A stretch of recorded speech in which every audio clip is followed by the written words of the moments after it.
ቲና በሚያሳዝን ሁኔታ ከባድ ውሳኔ ወሰነች።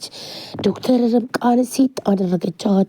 ዶክተር ርብቃ ከአብርሃም ጋር ቁማ በምታወራበት ሰዓት ዲና ተናዳና እንዲሁም ደግሞ ተበሳይታ በተለይ አሁን ላይ ያለችበት ችግር አጨናንቆትና እንዲሁም ደግሞ ተደርቦም ማርኮን በመታሰሩም ሆነ በሁሉም ተናዳለች። ይህንን መቆጣጠር ያቃታት ዲና ዶክተር ርብቃና እንዲሁም አብርሃም አንድ ላይ ሲያወሩ ትሰማቸዋለች። ሲያወሩም ደግሞ ተቀራርበውና እንዲሁም ደግሞ አብርሃም አቅፏት ነበረ። ይህን ስታይ በጣም ተናዳ እያየቻቸው ነበር። ቆይ ደግሞ እነዚህ ምን አባታቸው እየሰሩ ነው በማለት ራሷን ጠየቀች። እናም ዶክተር ርብቃና አብርሃም ካወሩም በኋላ ይለያያሉ። አብርሃም እያወራው ግን ደግሞ ኤፊ ምንሽ ነው ወይስ ዘመድሽ አይመስለኝም። እናም ፍቅረኛ ማች ነው የምትመስሉኝ። እናም ምን ሆነሽ ነው የተናደርሽው? ይኸውልሽ ኤፊ ወደዚህ የሚመጣው ከረበሸሽ እንዳይመጣ ማድረግ ይችላለሁ። ዶክተር ምን ሆነሽ ነው እንደዚህ ሆንሽው ብሎ ነበረ የጠየቃትኝ። እናም ደግሞ ምንም ችግር እንደሌለውና ግን ደግሞ የሆነ ሁሉም ነገር እንደሚስተካከል ለአብርሃም ትነግረዋለች። ግን አንድ ጥያቄ ብጠይቅሽ በጣም ደስ ይለኛል። እያየሁት ያለሁት ከአንቺም ሆነ ከሱ ፊት ላይ የሆነ ፍቅር እንዳለባችሁ ነው ብሎም ሲላትኝ ዶክተር ርብቃም በቃ ይህን ነገር በሀሳብ ነበር ሄደችው። ምክንያቱም ደግሞ ኤፊ ወይም ደግሞ ኤፍሶን ፍቅረኛዋ እንደሆነና እንዲሁም ደግሞ እስከ ዛሬ ድረስ በጣም ብዙ ነገር እየሆነ እየተበላሸ በተለይ ደግሞ እንደዚህ ቀጥሯትኝ በመቅረቱ በጣም ተበሳጭታበት እንደሆነም ለአብርሃም ትነግረዋለች። አብርሃም ይህን ሲሰማ እሷን ማጽናናት ነበር እየጀመረው።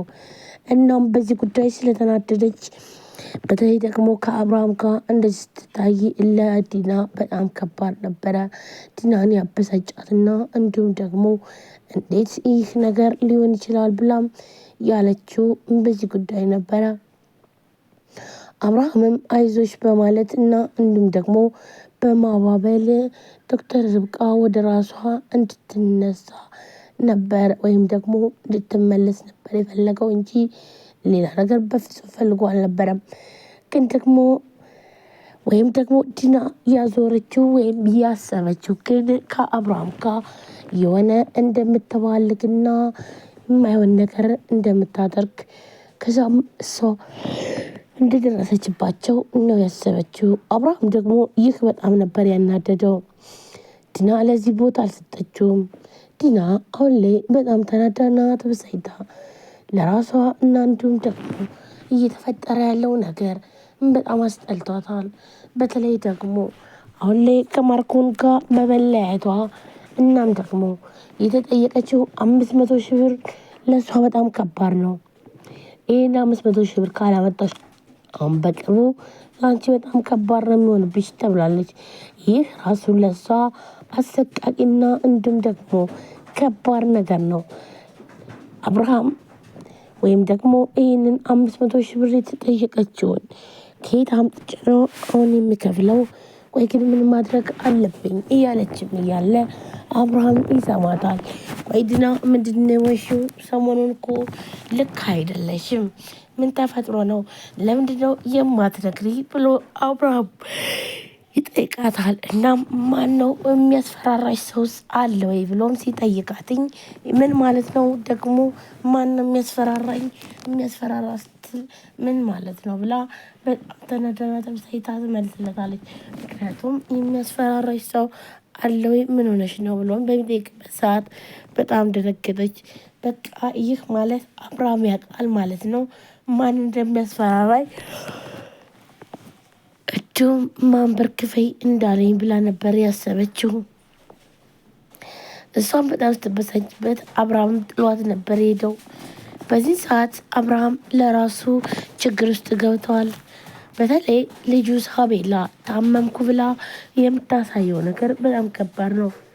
ምክንያቱም ዶክተሯ ቶሎ ካልታከመች ሕክምናውን ካላገኘች እንደሚያማትና እንዲሁም ደግሞ ህይወቷ አደጋ ላይ እንደሆነም ነግረዋለች። ሳቤላ በጣም ፈዛና ተክዛ ነበረ። እናም አብርሃም መጣ። አብርሃም ሳቤላን ምን ሆነሽ ነው ብሎም በሚጠይቅበት ሰዓት ሳቤላ እንዳመማትና ነገር ግን ደግሞ መተኛት እንዳልቻለች ምክንያቱም ደግሞ የቤት ስራ እንዳለባት ትነግረዋለች። አብርሃም በጣም ደነገጠ። ምክንያቱም ከዚህም በፊት ዶክተር ያለችውን ነገር አስታወሰ። በቃ አሁን ላይ እኮ ልጄን እያጣኋት ነው፣ ስለዚህ ልጄን እንደምንም ብዬ ማሳከም አለብኝ ብሎም ይወስናል። ይህንን በሚያስብበትም ሰዓት ሳቤላ በጣም አሞታል። እናም አብርሃምም በቃ ልጄ አይዞሽ፣ ለማንኛውም አሁን ላይ ተይውና ሁሉንም ነገር ተኝ ዝም ብለሽ፣ ምክንያቱም የቤት ስራውን ተይው ይላታል። ሳቤላም የቤት ስራውን ትታ ከሱ ጋር ወይም ደግሞ መተኛት አልቻለችም ነበር ወይም አልፈለገችም። እናም ነገም አትሄጂም፣ ዛሬም አትሄጂም፣ በቃ እንደውም እረፍት ማድረግ አለብሽ፣ ይኸውልሽ ለማንኛውም አይዞሽ ብሏትኝ ጥሏት ይሄዳል። ይህንን ካለም በኋላ አቶ አብርሃም በቃ ለልጄ መድረስ አለባት፣ ይኸው እስከ ዛሬ ድረስ እየጠበቅኩ ነው የተሸወርኩት፣ እንግዲህ ማን እጠብቃለሁ? ማርኮንም ይኸው እንግዲህ እሱም ታሰረ፣ ምንም ማድረግ አልችልም እያለ አብርሃም ቤቱን በርካሽ መሸጥ አለብኝ፣ ይህ ነው ልጄን የሚያተርፍልኝ፣ ያያ ግን ልጄ በጣም ታማለች ብሎም ይህን ሀሳብ ያመጣል። ይህ ከባድ ነበረ። በተለይ ደግሞ አብርሃም እስከዛሬ ድረስ የት ቦታ ቤት ሳቤላ ለአብርሃም ያላት ቦታ በጣም ከባድ ነው። እናም ይህ ደግሞ ለሱ ሳቤላን በዚህ ምድር ላይ በፍጹም ማጣት አይፈልግም። ምንም ይሁን ምንም ይፈጠር ሳቤላን ግን ደግሞ ወይም ደግሞ ካለ ሳቤላ ምንም አይነት ህይወት እንደሌለው እንዲሁም ለዲና ማስጠንቀቂያ ሰጥቷታል። በልጄ የመጣ ማንንም አልደራደርም፣ ማንንም ይቅርታ አላደርግለትም፣ ስለዚህ ከልጄ ጋር ያለሽን ነገር አስተካክሊ ብሏትም ነበረ። እናም ስለዚህ ሳቤላ አሁን ላይ ህይወቷ አደጋ ላይ ተወለዳ እንዲሁም ደግሞ መታከም አለመቻሏ በጣም አናዶትኝ አብርሃም የወሰነው ውሳኔ በቃ ካሁን በኋላ ውሳኔ መወሰን አለብኝ ነበር ያለው። ይህንን ያለው አብርሃም ውሳኔው ግን ደግሞ ቤቱን በርካሽም ቢሆን መሸጥና እንዲሁም ደግሞ ሳቤላ ልጁን ማትረፍ ነበረበት። ይህንን ያሰበው አብርሃም በዚህም ተስፋ አድርጎ ነበረ። በተለይ እሷ የሆነ ነገር ከመስሆን ወይም ደግሞ ይህ ለእሷ በጣም ከባድ ስለሆነ በፍጹም ይህ ነገር መሆን የለበትም፣ ስለዚህ ልጄንም ማትረፍ አለብኝ፣ ለምንድን ነው የምኖረው በማለት በጣም ይነዳል።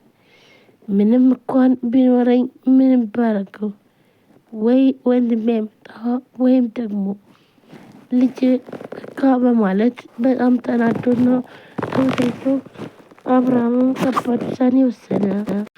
ሰላም ሰላም፣ ጤና ይስጥልን ውድና የተከበራችሁ ቻናል ቤተሰቦች እንዴት ናችሁ? እኔ በጣም ደህና ነኝ።